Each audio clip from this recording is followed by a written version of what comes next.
ವೀಕ್ಷಕರೇ, ಒಂದ್ಸರಿ ನಾವು ಇತಿಹಾಸದ ಕಡೆಗೆ ಕಣ್ಣು ಹಾಯಿಸಿದ್ರೆ ಖಾತೆ ಯಾವುದೇ ಇರಲಿ, ಕೆಲವು ರಾಜಕೀಯ ನಾಯಕರು ಸಚಿವರುಗಳಾಗಿ ಮಾಡಿದ ಕೆಲವು ಒಳ್ಳೆ ಕೆಲಸಗಳನ್ನ ನೆನೆಯಲೇಬೇಕು. ಅಂಥ ಒಂದೆರಡು ಘಟನೆಗಳ ವಿವರ ಇಲ್ಲಿದೆ.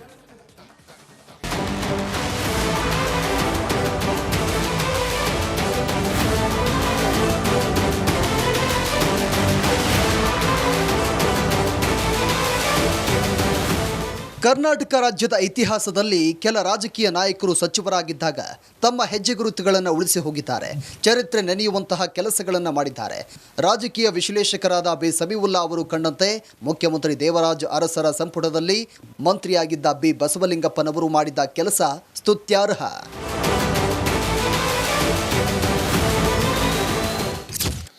ಅಂಥ ಜನ ಇದ್ದರು, ಆಯಿತಾ. ಗೋರ್ಪಡೆ ಅವರು ಪಂಚಾಯತ್ ರಾಜ್ ಇಲಾಖೆ ಖಾತೆ ನಿರ್ವಹಣೆ ಮಾಡ್ತಿದ್ರು. ಆ ಖಾತೆಗೆ ಎಷ್ಟು ಇಂಪಾರ್ಟೆಂಟು ಅಂತ ಸ್ಥಳೀಯ ಸಂಸ್ಥೆಗಳು ಚುನಾವಣೆಯ 10 ವರ್ಷ ಆದರೂ BBMP ZP ಚುನಾವಣೆಗಳಾಗ್ತಿಲ್ಲ. ನಾನು ಹೇಳ್ತೀನಿ ಕೇಳಿ. ವೀರಪ್ಪ ಮೊಯ್ಲಿ ಅವರು ಅವತ್ತು ಜಿಲ್ಲಾ ಪಂಚಾಯತಿ ಚುನಾವಣೆ ನಡೀಲೇಬೇಕಿತ್ತು, ಆದರೆ ನಡೆಸಿದರೆ ಪಾರ್ಟಿ ಸೋತು ಹೋಗುತ್ತೆ ಅಂತ ಚೀಫ್ ಮಿನಿಸ್ಟರ್ ವೀರಪ್ಪ ಮೊಯ್ಲಿ ಅವರಿಗೆ ಇಷ್ಟ ಇಲ್ಲ. ಅಸೆಂಬ್ಲಿನಲ್ಲಿ ಕೂತಿದ್ರು. ಅವರು ಇಂಟೆಲಿಜೆನ್ಸ್ ರಿಪೋರ್ಟ್ ತೊಗೊಂಡು ಏನೋ ತೊಗೊಂಡು ಎಲೆಕ್ಷನ್ ಪೋಸ್ಟ್ಪೋನ್. ಈಗೇನು ಲೀಲಾಜಾಲವಾಗಿ ಎಲೆಕ್ಷನ್ ಪೋಸ್ಟ್ಪೋನ್ ಮಾಡ್ತಾರೆ, ಹಂಗಲ್ಲ. ಎಲೆಕ್ಷನ್ ಪೋಸ್ಟ್ಪೋನ್ ಮಾಡೋದಕ್ಕೆ ಸೋಷಿಯಲ್ ಅಂಡರ್ ಟೆನ್ಷನ್ ಅಂತ ಒಂದು ಶಬ್ದ ಹುಡುಕಿದ್ರು. ಸಾಮಾಜಿಕ ಒಳಗೆ ಏನೋ ಟೆನ್ಷನ್ ಇದೆ, ಎಲೆಕ್ಷನ್ ಮಾಡೋಕ್ಕಾಗಲ್ಲ ಅಂತ ಒಂದು ರೀಸನ್, ಒಳಬೇಗುದಿ, ಅದು ನಾವು ಎಲೆಕ್ಷನ್ ಮಾಡೋಕ್ಕಾಗಲ್ಲ ಅಂತ ಅಸೆಂಬ್ಲಿನಲ್ಲಿ ಸ್ಟೇಟ್ಮೆಂಟ್ ಮಾಡಿದ್ರು. ಬಿಕಾಸ್ ಆಫ್ ದಿಸ್ ರೀಸನ್ ಅಂತ. ಪಕ್ಕದಲ್ಲಿ ಕೂತಿದ್ದವರು ಮತ್ತು ನೋಡಿದ್ರೆ ಮಹಾರಾಜ, ಡೆಮಾಕ್ರೆಟಿಕಲ್ ಸಿಸ್ಟಮಲ್ಲಿ ಇದ್ದವರು ಅಲ್ಲ, ಗೋರ್ಪಡೆ ಅರಸರು.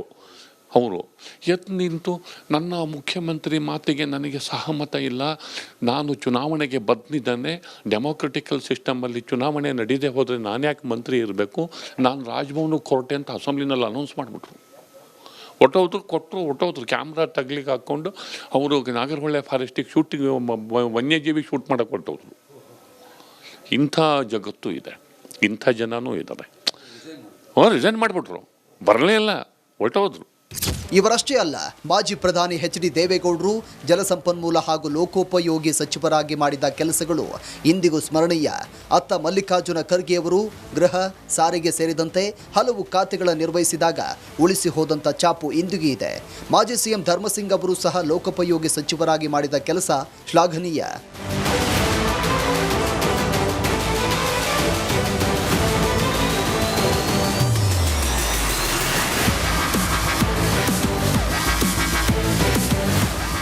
ಮಾಜಿ ಮುಖ್ಯಮಂತ್ರಿ ರಾಮಕೃಷ್ಣ ಹೆಗಡೆ, ಸಿದ್ದರಾಮಯ್ಯ, SM ಕೃಷ್ಣ ಅವರು ಹಣಕಾಸು ಸಚಿವರಾಗಿ ರಾಜ್ಯದ ಭವಿಷ್ಯ ಹಾಗೂ ದೂರದೃಷ್ಟಿಯಿಂದ ತೆಗೆದುಕೊಂಡ ತೀರ್ಮಾನಗಳಿಂದಲೇ ಕರ್ನಾಟಕ ಇಂದಿಗೂ ಸುಭಿಕ್ಷವಾಗಿದೆ ಎಂದರೆ ತಪ್ಪಲ್ಲ. ರಿಪಬ್ಲಿಕ್ ಕನ್ನಡ, ಬೆಂಗಳೂರು.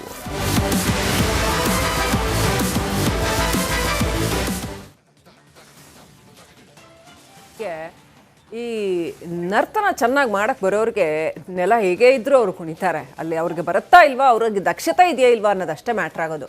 ಹಾಗೆ ನೀರಾವರಿ ಸಚಿವರಾಗಿ HD ದೇವೇಗೌಡರು ಇಡೀ ರಾಜ್ಯಕ್ಕೇನು ದೇಶಕ್ಕೆ ಮಾದರಿ ಕಂಡ್ರಿ. ಎಷ್ಟು ಒಳ್ಳೊಳ್ಳೆ ಕೆಲಸಗಳನ್ನ ಮಾಡಿದ್ರು. ಅದೇ ರೀತಿಯಲ್ಲಿ ಕಂದಾಯ, ಗೃಹ, ಸಾರಿಗೆ ಸಚಿವರಾಗಿ ಖರ್ಗೆ ಅವರು ಭಾಳ ಒಳ್ಳೆ ಕೆಲಸ ಮಾಡಿದ್ರು. ಸಾರಿಗೆನಲ್ಲಿ ಎಷ್ಟು ಕೆಲಸ ಇದೆ ಮಾಡೋಕ್ಕೆ, ಕಂದಾಯದಲ್ಲಿ ಎಷ್ಟು ಕೆಲಸ ಇದೆ ಮಾಡೋಕ್ಕೆ, ಗೃಹ ಸಚಿವರಾಗಿ ಕೂಡ ರಾಜ್ಯದಲ್ಲಿ ಬೇಕಾದಷ್ಟು ಕೆಲಸ ಇದೆ ಮಾಡೋಕ್ಕೆ, ಭಾಳ ದೊಡ್ಡ ಹೆಸರು ತಗೊಳ್ಬೋದು. ಇನ್ನು ಹೆಗಡೆ, ಸಿದ್ದರಾಮಯ್ಯ, SM ಕೃಷ್ಣ ಹಣಕಾಸಿನ ದೂರದೃಷ್ಟಿ ಎಷ್ಟು ಚೆನ್ನಾಗಿ ನಿಭಾಯಿಸಿದ್ರು. ಹಾಗೆಯೇ ಸಚಿವರಾಗಿದ್ದಾಗ ಬಸವಲಿಂಗಪ್ಪ ಅವರು ಕೂಡ ಕ್ರಾಂತಿ ಮಾಡಿದ್ರು. ಇನ್ನು ಪೌರಾಡಳಿತ ಸಚಿವರಾಗಿದ್ದಂತಹ ಬಿ ಬಸವಲಿಂಗಪ್ಪ ಅದೆಷ್ಟು ಕ್ರಾಂತಿಕಾರಕ ನಿರ್ಧಾರಗಳನ್ನು ಕೈಗೊಂಡ್ರು. ಮಲ ಹೊರೋ ಪದ್ಧತಿಯನ್ನು ನಿಷೇಧ ಮಾಡಿದ್ರು. ಇವತ್ತಿಗೂ ಸಮಾಜದಲ್ಲಿ ಬೇಕಾದಷ್ಟು ಅನಿಷ್ಟಗಳಿದ್ದಾವೆ. ಜನರ ಜೀವನವನ್ನು ಸುಧಾರಿಸಲೇಬೇಕು ಅಂತ ನಿರ್ಧಾರ ಮಾಡಿದ್ರೆ ರಾಜಕೀಯ ಮುಖಂಡರು ಯಾವ ಖಾತೆ ಆದರೂ ಅದರಲ್ಲಿ ಮಾಡೋಕ್ಕೆ ಬೇಕಾದಷ್ಟು ಕೆಲಸ ಇದೆ. ಆಮೇಲೆ ನೀವು ಚುನಾವಣೆ ಗೆಲ್ಲೋದು ಬರೀ ದುಡ್ಡಿಂದ ಮಾತ್ರ ಅಂತ ನೀವು ಅಂದ್ಕೊಂಡ್ಬಿಟ್ಟಿದ್ದೀರಾ. ನೀವು ಒಳ್ಳೆ ಕೆಲಸ ಮಾಡೋ ಚುನಾವಣೆ ಗೆಲ್ಬೋದು. ಈ ಮಲ ಹೊರುವಂತಹ ಅಮಾನವೀಯ ಪದ್ಧತಿಯನ್ನು ನಿಷೇಧಿಸಿ ಕ್ರಾಂತಿಕಾರಿ ನಿಲುವನ್ನ ತಗೊಂಡಂತಹ ಬಸವಲಿಂಗಪ್ಪನವರು ಇವತ್ತಿಗೂ ನೆನಪಾಗ್ತಾರೆ. ಶಿಕ್ಷಣ ಸಚಿವರಾಗಿ ವೀಕ್ಷಕರೇ ಗೋವಿಂದೇಗೌಡರ ಕೆಲಸ ಇವತ್ತಿಗೂ ಕೂಡ ಮಾದರಿ ಕೆಲಸ. ಎಷ್ಟೊಂದು ಮೈಲ್ ಸ್ಟೋನ್ಸು. ನೀರ್ ಸಾಬ್ ಅಂತಾನೆ ಖ್ಯಾತರಾದಂತಹ ನಜೀರ್ ಸಾಬ್ ಅವರ ಕೆಲಸ, ಎಷ್ಟೊಂದು ಅಣೆಕಟ್ಟುಗಳು, ಎಷ್ಟೊಂದು ನೀರಾವರಿ ಯೋಜನೆಗಳು, ಇಡೀ ರಾಜ್ಯಕ್ಕೆ ಎಷ್ಟೊಂದು ಒಳ್ಳೆ ಕೆಲಸ ಮಾಡಿದ್ದಾರೆ. ಇನ್ನು ಕೃಷಿ ಸಚಿವರು ಇವತ್ತಿನ ಕೃಷ್ಣ ಬೈರೇಗೌಡರ ತಂದೆ ಬೈರೇಗೌಡರು, C ಬೈರೇಗೌಡರು ಮಾಡಿದ ಕೆಲಸ ಇವತ್ತಿಗೂ ಕೂಡ ಮಾದರಿ. ಹೀಗೆ ಬೇಕಾದಷ್ಟು ಮನಸ್ಸಿದ್ರೆ ಮಾರ್ಗ. ಒಳ್ಳೆ ಕೆಲಸ ಆಗಬೇಕು ಅಂತಂದರೆ ಎಷ್ಟು ಬೇಕಾದರೂ ಮಾಡೋಕ್ಕೆ ಕೆಲಸ ಇದೆ. ಯಾವುದೂ ಲತ್ತೆ ಖಾತೆ ಅಂತ ಇಲ್ಲ ಆ್ಯಕ್ಚುಲಿ. ಆಮೇಲೆ ದುಡ್ಡಿಂದಾನೇ ಎಲ್ಲವೂ ಆಗೋದು ಅನ್ನೋದು ಸುಳ್ಳು. ಸೊ ವೀಕ್ಷಕರೇ, ಇದಾಗಿತ್ತು ಇವತ್ತಿನ ರಾಜಕೀಯ ಎಳೆಯಾಗಿ. ಯಾವ ಖಾತೆ, ಆ ಖಾತೆ, ಈ ಖಾತೆ ಅಂತ ನಮ್ಮ ರಾಜಕೀಯ ನಾಯಕರುಗಳು ಖ್ಯಾತೆ ತೆಗಿದೇನೆ ನೀಟಾಗಿ ಕೊಟ್ಟಿರೋ ಖಾತೆನಲ್ಲಿ ಬೇಕಾದಷ್ಟು ಮಾಡೋಕ್ಕೆ ಕೆಲಸ ಇದೆ ಅನ್ನೋದನ್ನ ಅರ್ಥ ಮಾಡಿಕೊಂಡು, ಜನಗಳ ಕೆಲಸ ಮಾಡೋದು ಬಹಳ ಮುಖ್ಯ ಅನ್ನೋದನ್ನ ಅರ್ಥ ಮಾಡಿಕೊಂಡು ಇರೋ ಖಾತೆನ ಚೆನ್ನಾಗಿ ನಿಭಾಯಿಸಲಿ, ಜನರ ಮನಸ್ಸನ್ನ ಗೆಲ್ಲಿ ಅಂತ ಹೇಳ್ತಾ ಈ ಕಾರ್ಯಕ್ರಮ ಮುಗಿಸ್ತಾ ಇದ್ದೀವಿ. ನೋಡ್ತಾ ಇರಿ ರಿಪಬ್ಲಿಕ್ ಕನ್ನಡ, ಇದು ನಿಮ್ಮ ಧ್ವನಿ.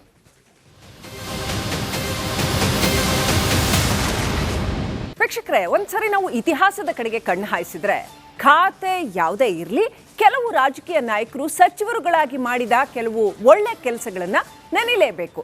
ಅಂಥ ಒಂದೆರಡು ಘಟನೆಗಳ ವಿವರ ಇಲ್ಲಿದೆ.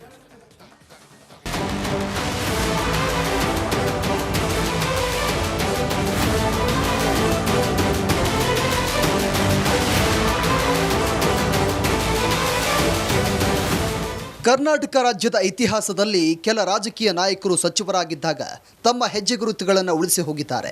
ಚರಿತ್ರೆ ನೆನೆಯುವಂತಹ ಕೆಲಸಗಳನ್ನು ಮಾಡಿದ್ದಾರೆ.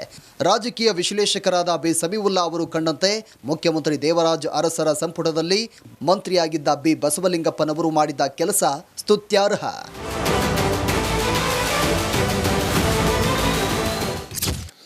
ಅಂಥ ಜನ ಇದ್ದರು, ಆಯಿತಾ. ಗೋರ್ಪಡೆಯವರು ಪಂಚಾಯತ್ ರಾಜ್ ಇಲಾಖೆ ಖಾತೆ ನಿರ್ವಹಣೆ ಮಾಡ್ತಿದ್ರು. ಆ ಖಾತೆಗೆ ಎಷ್ಟು ಇಂಪಾರ್ಟೆಂಟು ಅಂತ ಸ್ಥಳೀಯ ಸಂಸ್ಥೆಗಳು ಚುನಾವಣೆಗೆ 10 ವರ್ಷ ಆದರೂ BBMP ZP ಚುನಾವಣೆಗಳಾಗ್ತಿಲ್ಲ. ನಾನು ಹೇಳ್ತೀನಿ ಕೇಳಿ. ವೀರಪ್ಪ ಮೊಯ್ಲಿ ಅವರು ಅವತ್ತು ಜಿಲ್ಲಾ ಪಂಚಾಯತಿ ಚುನಾವಣೆ ನಡೀಲೇಬೇಕಿತ್ತು, ಆದರೆ ನಡೆಸಿದರೆ ಪಾರ್ಟಿ ಸೋತು ಹೋಗುತ್ತೆ ಅಂತ ಚೀಫ್ ಮಿನಿಸ್ಟರ್ ವೀರಪ್ಪ ಮೊಯ್ಲಿ ಅವರಿಗೆ ಇಷ್ಟ ಇಲ್ಲ. ಅಸೆಂಬ್ಲಿನಲ್ಲಿ ಕೂತಿದ್ರು. ಅವರು ಇಂಟೆಲಿಜೆನ್ಸ್ ರಿಪೋರ್ಟ್ ತೊಗೊಂಡು ಎಲೆಕ್ಷನ್ ಪೋಸ್ಟ್ಪೋನ್, ಈಗೇನು ಲೀಲಾಜಾಲವಾಗಿ ಎಲೆಕ್ಷನ್ ಪೋಸ್ಟ್ಪೋನ್ ಮಾಡ್ತಾರೆ, ಹಂಗಲ್ಲ.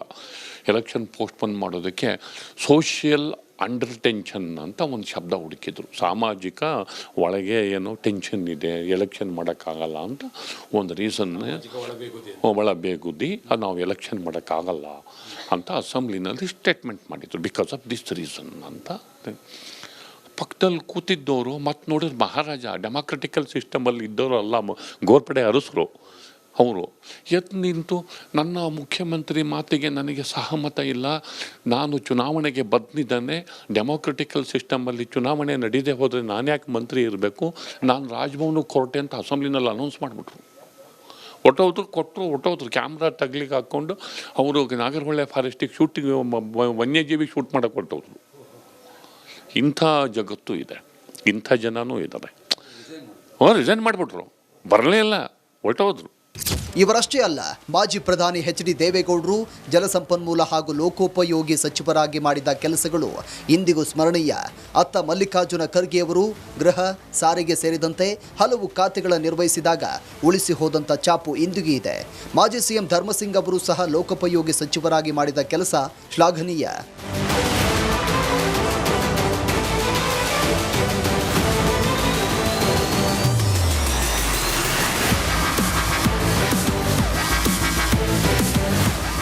ಮಾಜಿ ಮುಖ್ಯಮಂತ್ರಿ ರಾಮಕೃಷ್ಣ ಹೆಗಡೆ, ಸಿದ್ದರಾಮಯ್ಯ, SN ಕೃಷ್ಣ ಅವರು ಹಣಕಾಸು ಸಚಿವರಾಗಿ ರಾಜ್ಯದ ಭವಿಷ್ಯ ಹಾಗೂ ದೂರದೃಷ್ಟಿಯಿಂದ ತೆಗೆದುಕೊಂಡ ತೀರ್ಮಾನಗಳಿಂದಲೇ ಕರ್ನಾಟಕ ಇಂದಿಗೂ ಸುಭಿಕ್ಷವಾಗಿದೆ ಎಂದರೆ ತಪ್ಪಲ್ಲ. ರಿಪಬ್ಲಿಕ್ ಕನ್ನಡ, ಬೆಂಗಳೂರು.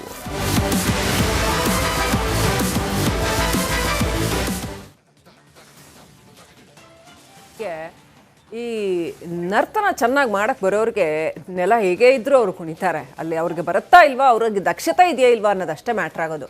ಹಾಗೆ ನೀರಾವರಿ ಸಚಿವರಾಗಿ HD ದೇವೇಗೌಡರು ಇಡೀ ರಾಜ್ಯಕ್ಕೇನು ದೇಶಕ್ಕೆ ಮಾದರಿ ಕಣ್ರಿ. ಎಷ್ಟು ಒಳ್ಳೊಳ್ಳೆ ಕೆಲಸಗಳನ್ನು ಮಾಡಿದ್ರು. ಅದೇ ರೀತಿಯಲ್ಲಿ ಕಂದಾಯ, ಗೃಹ, ಸಾರಿಗೆ ಸಚಿವರಾಗಿ ಖರ್ಗೆ ಅವರು ಭಾಳ ಒಳ್ಳೆ ಕೆಲಸ ಮಾಡಿದ್ರು. ಸಾರಿಗೆನಲ್ಲಿ ಎಷ್ಟು ಕೆಲಸ ಇದೆ ಮಾಡೋಕ್ಕೆ, ಕಂದಾಯದಲ್ಲಿ ಎಷ್ಟು ಕೆಲಸ ಇದೆ ಮಾಡೋಕ್ಕೆ, ಗೃಹ ಸಚಿವರಾಗಿ ಕೂಡ ರಾಜ್ಯದಲ್ಲಿ ಬೇಕಾದಷ್ಟು ಕೆಲಸ ಇದೆ ಮಾಡೋಕ್ಕೆ, ಭಾಳ ದೊಡ್ಡ ಹೆಸರು ತಗೊಳ್ಬೋದು. ಇನ್ನು ಹೆಗಡೆ, ಸಿದ್ದರಾಮಯ್ಯ, SM ಕೃಷ್ಣ ಹಣಕಾಸಿನ ದೂರದೃಷ್ಟಿ ಎಷ್ಟು ಚೆನ್ನಾಗಿ ನಿಭಾಯಿಸಿದ್ರು. ಹಾಗೆಯೇ ಸಚಿವರಾಗಿದ್ದಾಗ ಬಸವಲಿಂಗಪ್ಪ ಅವರು ಕೂಡ ಕ್ರಾಂತಿ ಮಾಡಿದ್ರು. ಇನ್ನು ಪೌರಾಡಳಿತ ಸಚಿವರಾಗಿದ್ದಂತಹ ಬಿ ಬಸವಲಿಂಗಪ್ಪ ಅದೆಷ್ಟು ಕ್ರಾಂತಿಕಾರಕ ನಿರ್ಧಾರಗಳನ್ನು ಕೈಗೊಂಡ್ರು, ಮಲ ಹೊರೋ ಪದ್ಧತಿಯನ್ನು ನಿಷೇಧ ಮಾಡಿದ್ರು. ಇವತ್ತಿಗೂ ಸಮಾಜದಲ್ಲಿ ಬೇಕಾದಷ್ಟು ಅನಿಷ್ಟಗಳಿದ್ದಾವೆ. ಜನರ ಜೀವನವನ್ನು ಸುಧಾರಿಸಲೇಬೇಕು ಅಂತ ನಿರ್ಧಾರ ಮಾಡಿದ್ರೆ ರಾಜಕೀಯ ಮುಖಂಡರು ಯಾವ ಖಾತೆ ಆದರೂ ಅದರಲ್ಲಿ ಮಾಡೋಕ್ಕೆ ಬೇಕಾದಷ್ಟು ಕೆಲಸ ಇದೆ. ಆಮೇಲೆ ನೀವು ಚುನಾವಣೆ ಗೆಲ್ಲೋದು ಬರೀ ದುಡ್ಡಿಂದ ಮಾತ್ರ ಅಂತ ನೀವು ಅಂದ್ಕೊಂಡ್ಬಿಟ್ಟಿದ್ದೀರಾ. ನೀವು ಒಳ್ಳೆ ಕೆಲಸ ಮಾಡೋ ಚುನಾವಣೆ ಗೆಲ್ಬೋದು. ಈ ಮಲ ಹೊರುವಂತಹ ಅಮಾನವೀಯ ಪದ್ಧತಿಯನ್ನು ನಿಷೇಧಿಸಿ ಕ್ರಾಂತಿಕಾರಿ